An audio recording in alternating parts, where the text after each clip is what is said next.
मालिकेच्या या भागात आपण पाहणार आहोत की किर्लोस्कर कुटुंबातले सर्वजण एकत्र जेवायला बसलेले असतात आणि पारूने सर्वांसाठी खास असा बेत बनवलेला असतो. श्रीकांत पारूचे कौतुक करत असतो.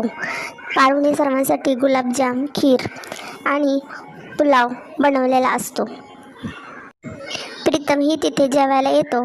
त्यावेळी तोही पारूचे कौतुक करतो आणि खूप मस्त वास सुटला आहे असे म्हणतो. आदित्य मात्र उदासच असतो. तेव्हा प्रीतम त्याला म्हणतो, तू का असा उदास बसलेला आहेस? एकदम पारू स्टाईलचा पुलाव आहे, त्यामुळे तू लवकर सुरू कर. प्रीतम पुलावची टेस्ट घेतो आणि सर्वांचे देखत पारूचे कौतुक करत म्हणतो, एकदम क्लास झालेला आहे, मस्त झालेला आहे. त्यावर दामिनी टोमण्याच्या स्वरूपात प्रीतमला म्हणते, अरे प्रीतम, क्लास होणारच ना. काय आहे, फोडणीचा भात आणि पुलाव यांच्यामधला ज्याचा त्याचा क्लास ज्याला समजला म्हणजे सर्व एकदम मस्त जुळून येतं. दामिनी अप्रत्यक्षपणे पारूलाच टोमणे देत असते आणि पुढे ती म्हणते की पारू, तुझ्या हाताला ना एक फर्स्ट क्लास चव आहे. दामिनी म्हणते, तुझा जन्म एखाद्या कंपनीची ब्रँड ॲम्बॅसेडर होण्यासाठी झालेला नाही, तर रुचकर आणि स्वादिष्ट जेवण बनवण्यासाठीच झालेला आहे. हे वाक्य ऐकून आदित्यलाही खूप राग येतो. तसेच अहिल्यादेवीही थोड्याशा नाराजच होतात. मी जर स्वतः अहिल्यादेवी किर्लोस्कर असते ना, तर तुला माझी पर्सनल कुक म्हणूनच ठेवलं असतं बघ. यावर आदित्य, प्रीतम, प्रिया आणि अहिल्यादेवी सगळेच दामिनीकडे रागाने पाहतात आणि त्यावर अहिल्यादेवी म्हणतात, दामिनी, आता बस झालं, आपण जेवायला सुरुवात करूया का? त्यावर दामिनी सारवासारव करत म्हणते, वहिनी, माझा म्हणण्याचा उद्देश एवढाच होता की पारूच्या हातात ना एक प्रकारची जादूच आहे. यावर प्रीतम पुढे म्हणतो, हे अगदी बरोबर बोललीस दामिनी काकू, पारूच्या हातात ना खरंच जादू आहे. प्रीतम पुढे म्हणतो की ती ज्या गोष्टीला हात लावते ना, त्या गोष्टीचं ती सोनच करते. ती कुक म्हणून तर बेस्ट आहेच, परंतु ब्रँड ॲम्बॅसेडर म्हणून सुद्धा ती बेस्टच होती. काही लोकांना याचं महत्त्व कळलं नाही, त्याला आपण काय करणार? या वाक्याचा अहिल्यादेवी यांना खूप राग येतो. तसेच प्रिया, श्रीकांत सगळेच प्रीतमकडे पाहू लागतात आणि यावर अहिल्यादेवी म्हणते, जे काय बोलायचं ना ते तोंडावर स्पष्ट बोलायला मी शिकवलं आहे, असं अडून बोलायला शिकवायला मी शिकवलेलं नाही. अहिल्यादेवी पुढे म्हणतात की यापुढे कुणीही मला अक्कल शिकवण्याचा प्रयत्न करू नका. कोण बरोबर होतं, कोण चूक होतं, हे आजच्या ॲड शूटच्या यशानंतर सिद्ध झालेलंच आहे. अप्रत्यक्षपणे अहिल्या हे आदित्यला देखील बोलत असते.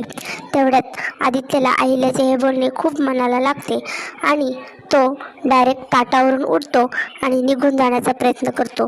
श्रीकांत त्याला अडवण्याचा प्रयत्न करतो आणि म्हणतो की तू सकाळपासूनही काही खाल्लेलं नाही आहेस. त्यावेळी आदित्य पुन्हा रागाने म्हणतो की बोलणी खाऊन माझं पोट भरलेलं आहे आणि तो तडक भरल्या ताटावरून उठून आपल्या बेडरूममध्ये निघून जातो. त्यानंतर अहिल्यादेवी देखील भरल्या ताटावरून उठून निघून जातात. तिच्या मागोमाग श्रीकांतसुद्धा निघून जातो. अशा प्रकारे सर्व बेत फसतो. दामिनी मात्र अनुष्काला म्हणते की अनुष्का, तू मात्र चालू कर हं. आदित्य बेडरूममध्ये गेलेला पाहून पारूही देखील त्याच्या मागोमाग निघून जाते. पारू रागाने आदित्यचा हात पकडते आणि म्हणते की तुम्हाला प्रत्येक गोष्ट स्वतःच्या मनासारखी हवी असते, तर आपण असं करूया, तुम्ही आणि मिळून एक वेगळी कंपनी चालू करू आणि त्याची ब्रँड ॲम्बॅसेडर व्हायला सुद्धा मी तयार आहे. त्यावेळी आदित्य पारूला रागवतो आणि म्हणतो, तू हे काय वेड्यासारखं बोलत आहेस? आदित्य म्हणतो की मी स्वतःला बरोबर आहे हे प्रूव्ह करेन आणि मगच तिला मी आई म्हणेन.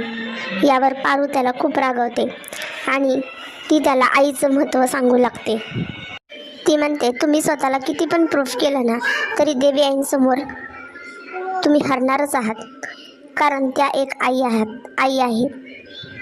पारू म्हणते की आई ही कायम चुकाच करत असते का हो? तुम्हाला जन्म देण्यापासून अगदी तुम्हाला स्वतःच्या पायावर उभं राहण्यापर्यंत ती चुकाच करते का? तुमच्या हातून कितीही चुका झाल्या तरी चालतील, परंतु आईच्या हातून एकही चूक होता कामा नये असं कुठं लिहिलेलं आहे का? अशा कडक भाषेत पारू आदित्यला समजावू लागते. पारू जसजसं आईविषयी त्याला समजावू लागते तेव्हा आदित्यच्या मतामध्ये फरक पडत जातो आणि तो हळवा होत जातो. पारू सांगते की तुमची माऊली जगातल्या सगळ्या वाईट गोष्टींपासून तुम्हाला वाचवत असते. एक वेळ देवसुद्धा तुम्हाला माफ करणार नाही, परंतु तुमच्या समध्या चुका माफ करते ती म्हणजे तुमची माऊली. पारूच्या अशा अनेक वेळ समजावण्याने आदित्य खूपच हळवा होतो आणि त्याची मते हळूहळू बदलू लागतात. त्याच्या डोळ्यातून पाणी येऊ लागते आणि मग तो काही न बोलता तडक तिथून निघून जातो. आदित्य बेडरूमच्या बाहेर जाऊन एकटाच पाहत बसलेला असताना अचानकच श्रीकांत तिथे येतो आणि त्यावेळेस श्रीकांत आदित्यला म्हणतो, आदित्य खूप त्रास होतोय का रे? या वाक्याने आदित्यला एकदम रडायला येते आणि तो श्रीकांतला मिठी मारून रडू लागतो.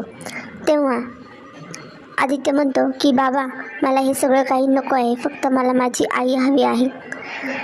त्यावेळेस श्रीकांत त्यालाही समजावतो की तुला माहीत असलेली अहिल्या आणि मला माहीत असलेली अहिल्या यामध्ये खूपच फरक आहे. तुला जेवढा आता त्रास होत आहे त्याच्यापेक्षा कितीतरी जास्त त्रास अहिल्याला होत आहे. आणि मग श्रीकांत त्याला लहानपणीची एक गोष्ट सांगतो की ज्यावेळी आदित्य आणि प्रीतम शाळेत जात असतात तेव्हा प्रीतमला एका मुलाने मारल्यानंतर आदित्य त्याला खूप मारतो आणि ज्यावेळेस अहिल्याला शाळेत बोलवून घेतात त्यावेळी ती आदित्यावर हात उगारते. परंतु श्रीकांत पुढे सांगतो की त्याच संध्याकाळी अहिल्या घरी येऊन स्वतःच्या हातावर हात लाल होईपर्यंत छड्या मारून घेते. ही गोष्ट ऐकल्यानंतर मात्र आदित्याला आणखीनच रडायला येते आणि तो म्हणतो, बाबा, या बाबतीत मला काही माहीत नव्हतं. आणि यानंतर दोघेही बापलेक अहिल्याच्या रूममध्ये जातात. श्रीकांत आदित्याला लांबूनच बघायला सांगतो. त्यावेळी आदित्याला दिसते की अहिल्या एकटीच बसलेली आहे आणि खूप रडत आहे. कारण अहिल्याला आदित्यच्या काही आठवणी समोर येत असतात की कसे आदित्यने तिला एक छानशी साडी घेतलेली असते, कसं काय ती आदित्यला प्रेमाने घास भरवत असते. ह्या सगळ्या आठवणी काढून तिला खूप रडायला येत असते आणि ती स्वतःशीच म्हणते की मी एवढ्या स्वतःच्या कष्टावर एवढी मोठी कंपनी उभी केली, परंतु एक आई म्हणून मी शून्य आहे. माझ्याच मुलांना वाटत आहे की मी चुकलेली आहे. आणि हे सगळं श्रीकांत आणि आदित्य दरवाजापाशी उभं राहून ऐकत असतात. त्यावेळी आदित्यला आणखीनच त्रास होतो आणि त्याला आणखीनच रडायला येतो.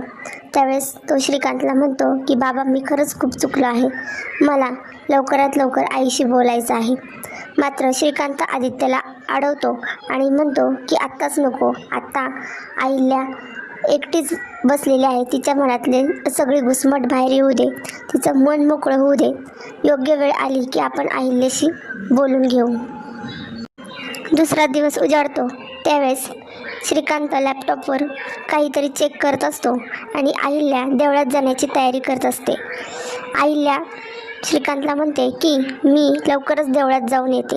तेवढ्यात अहिल्यासमोर प्रीतम येतो आणि प्रीतम अहिल्याला म्हणतो की आई, खूप मोठा घोळ झालेला आहे, मला आत्ताच मॅकचा फोन आला होता.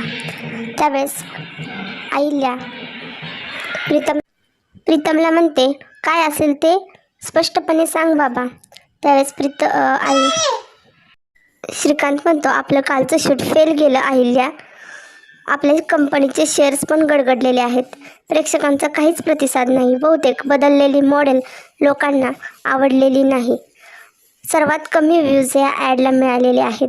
त्यावर अहिल्या म्हणते, हा एक बिझनेसचा भाग आहे, असं होऊ शकतं.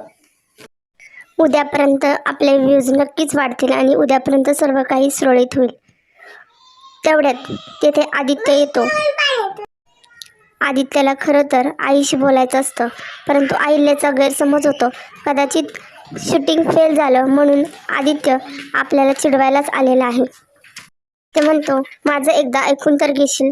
परंतु अहिल्या त्याच्याशी बोलायला नकार देते आणि ती आपल्याच तालामध्ये मस्त होऊन म्हणते की ह्याचा सर्वाचा परिणाम जोपर्यंत माझ्या रेव्हेन्यूवर होत नाही तोपर्यंत मी चुकीचे आहे असं कधीही सिद्ध होणार नाही. अशाच नवीन मालिका अपडेट्स मिळवण्यासाठी सिरियल कट्टा चॅनलला लाईक, शेअर अँड सबस्क्राईब करा.